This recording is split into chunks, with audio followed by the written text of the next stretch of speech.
കോരപ്പുഴ അഴിമുഖത്തിന് സമീപം മൺതിട്ടയിൽ അകപ്പെട്ട 5.5 മീറ്റർ നീളമുള്ള തിമിംഗലത്തിലെ സുരക്ഷിതമായി കടലിലേക്ക് രക്ഷപ്പെടുത്തിയ മത്സ്യത്തൊഴിലാളികളെ ആദരിച്ച് ചേമഞ്ചേരി ഗ്രാമപഞ്ചായത്ത്. പഞ്ചായത്തിന്റെ കീഴിലുള്ള ജൈവ വൈവിധ്യ പരിപാലന സമിതിയുടെ നേതൃത്വത്തിലാണ് ചടങ്ങ് സംഘടിപ്പിച്ചത്. 2 ആഴ്ച മുമ്പ് പഞ്ചായത്തിലെ കണ്ണങ്കടവ് അഴീക്കൽ തീരപ്രദേശത്താണ് രാവിലെ തിമിംഗലത്തെ പ്രദേശവാസികളുടെയും മത്സ്യത്തൊഴിലാളികളുടെയും ശ്രദ്ധയിൽപ്പെട്ടത്. വേലിയേറ്റ സമയത്ത് കരയോട് ചേർന്ന മൺതിട്ടയിൽ കുടുങ്ങിയ നിലയിൽ കണ്ടെത്തിയ തിമിംഗലത്തെ സാഹസികമായി കടലിലേക്ക് രക്ഷപ്പെടുത്തുകയായിരുന്നു. തിമിംഗലത്തെ സുരക്ഷിതമായി കടലിലേക്ക് രക്ഷപ്പെടുത്തിയ മത്സ്യത്തൊഴിലാളികളെ ചേമഞ്ചേരി ഗ്രാമപഞ്ചായത്ത് പ്രസിഡന്റ് സതി കിഴക്കയിൽ ആദരിച്ചു.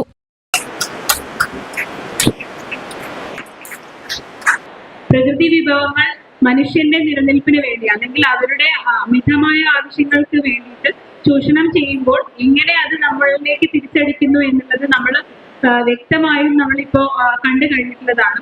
അത്തരം ഒരു സാഹചര്യത്തിൽ നിൽക്കുമ്പോൾ, അത്തരം ഒരു സമൂഹത്തിൽ നിൽക്കുമ്പോഴാണ് ഈ പ്രിയപ്പെട്ട ഈ മത്സ്യബന്ധന തൊഴിലാളികൾ ഇത്തരം ഒരു വലിയ ഒരു കർമ്മം ചെയ്തിട്ട് നമുക്ക് തന്നെ ഒരു മാതൃകയായി ഇങ്ങനെ ഭൂമിയിലെ നിലനിൽപ്പിന് വേണ്ടി ചൂഷണം ചെയ്യാതെ എങ്ങനെ ഓരോ വിഭവങ്ങളെയും അതിന്റെ രീതിയിൽ സംരക്ഷിക്കാം, എങ്ങനെ അതിന്റെ ജീവൻ അതിന് തിരിച്ചു കൊടുക്കാം എന്നുള്ള വലിയൊരു മാതൃകയാണ് നമുക്കവർ കാണിച്ചു തന്നിരിക്കുന്നത്.